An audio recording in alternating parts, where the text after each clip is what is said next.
All right, Zera, Shimshon, Parshas, Emor. So at the beginning of Parshas Emor, we learn about some of the commandments that are unique to Kohanim, and one of them being that they are not allowed to, in most cases, become impure through contact with dead bodies, with some exceptions. Now, this is not true for Yisrael. Like, for example, I am a Yisrael myself, and hypothetically, if I come into contact with a dead body, I didn't do anything wrong. The only problem would be is if then I wanted to, let's say, go to the Holy Temple in Jerusalem, I would not be allowed to until I purify myself with the ashes of the red heifer, the paraduma. But there's nothing wrong with me becoming impure intrinsically with contact with a dead body. However, when it comes to Kohanim, this week's Parsha says that even if they're not going to the Holy Temple, Kohanim are not allowed to come into contact with dead bodies, which is why you don't see Kohanim, even in today's world, working in hospitals and going to cemeteries, because those are places where there are usually dead bodies.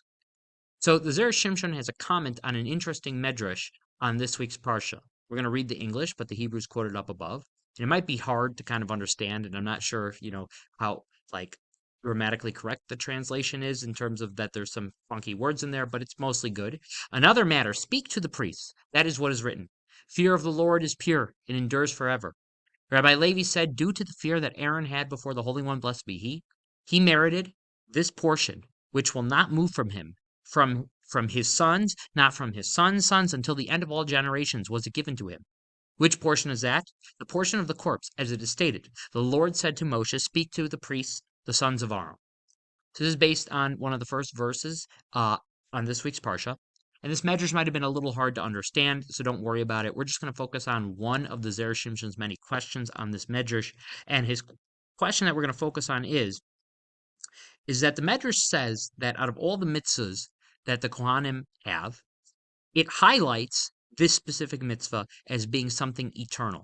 It says that the mitzvah of having to keep away from dead bodies and tumas mace, that is something that is eternally given to the Kohanim.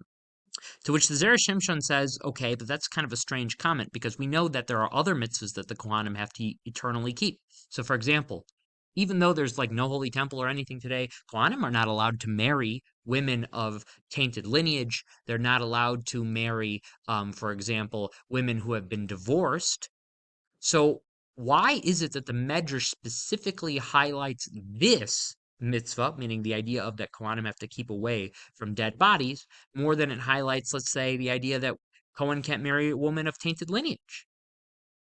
So Zera Shimshon says a beautiful idea. See, what is it that a person might have thought? Because that is a lot of times what the Talmud or the Midrash comes to do. Meaning the rabbis know the Torah and they say, oh, somebody read this verse. They might think that this is what the verse means. So we have to write something down, lafuke, that's the yeshivish term, so that they don't think that because without our commentary, they're going to think this, but that's not exactly the right connotation. They need to think that. So what is the example over here? A person might think that I'm a Kohen, and in today's world, all Kohanim are impure. They've usually come into contact either with items or with dead bodies themselves that have made them impure. And in today's world, Kohanim do not have the ability to get rid of this impurity because we lack the ashes of the paraduma, the red heifer, which allow a Kohen to become, anybody really, to become pure from the highest level of impurity, which is that of a dead body. But we don't have that today. So what might a Kohen think? Well, I'm impure and there's nothing I can do about it. We don't have these ashes. So you know what? What's the problem with me going to a cemetery every day or me working in a hospital now? I'm already impure. Can I how much damage more can I take from being around impurity if I'm already impure? So therefore, the rabbis did not want a person to think this way. And they highlighted this specific mitzvah as being one that is eternally given to the Kohanim, meaning that they have to keep purity so that the Kohanim would not think that once they become impure and they don't have the means to purify themselves, that they can just continue to become impure, even though they're impure. So therefore, the rabbis wrote their comment so they wouldn't think such a way. Now, that's all nice and dandy if you are a Kohen. And here's the thing. We learn from the works of Chassidus that all 613 mitzvahs have applicability to every single Jew. Even mitzvahs like, for example, I'm not a Kohen, but there's a message for me in the mitzvahs of the Kohen, meaning they're just as relevant to me as they are to Kohanim. So, what practical message should I be taking from this mitzvah? So, the practical message that you're supposed to take from this mitzvah, I'm going to demonstrate it through a parable or a story I one time heard from one of my rebbeim. So, there was one time a murderer in jail in Vilna. And I believe the Vilna Gaon, for whatever reason, was thrown in jail. That was a common thing that the non-Jewish authorities would throw Jewish rabbis who were completely innocent in jail in those days, either for ransom or something. And the murderer, who was a Jew, was sitting next to the great sage, the Vilna Gaon. And the Vilna Gaon saw the murderer about to eat bread. And we know that before a person eats bread in Judaism, they have to wash their hands ritually. And so the Vilna Gaon said, ahem, you're about to eat bread. Did you wash and make blessings yet? And the murderer looked at the Vilna Gaon like this. He said, you're going to tell me these hands, which have blood stains all over them from murder, need to wash for eating bread and are able to wash for eating bread and are able to make a blessing? And he started laughing. And the Vilna Gaon says, I don't understand. I don't understand what you said. What do those two things have to do with each other?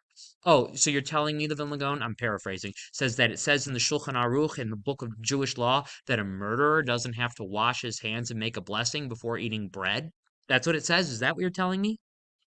So the Vilna Gaon could not understand the guy's argument because in Jewish law, his argument has no validity, right?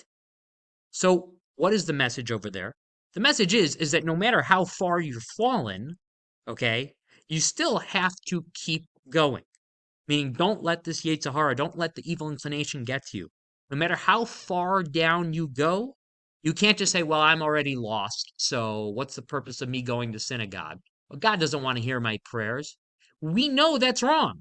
Because over here, the rabbis are highlighting to us that a Kohen, once he becomes impure, he cannot keep becoming impure. He can't keep coming in contact with dead bodies, even if there is no remedy for his current impurity. He's still required to maintain a level of purity. So what are you supposed to do? You're supposed to extrapolate from that case and derive the message. And the message is that no matter what impurities you are dealing with in your life, you cannot give in and say, well, I'm dealing with this some impurity. I'm not even going to try to do any mitzvahs. I'm not even going to try to go to the Torah shiur or anything. No, that is not the right way. And we see that in this week's Parsha that you should go. All right, Yasher Koach.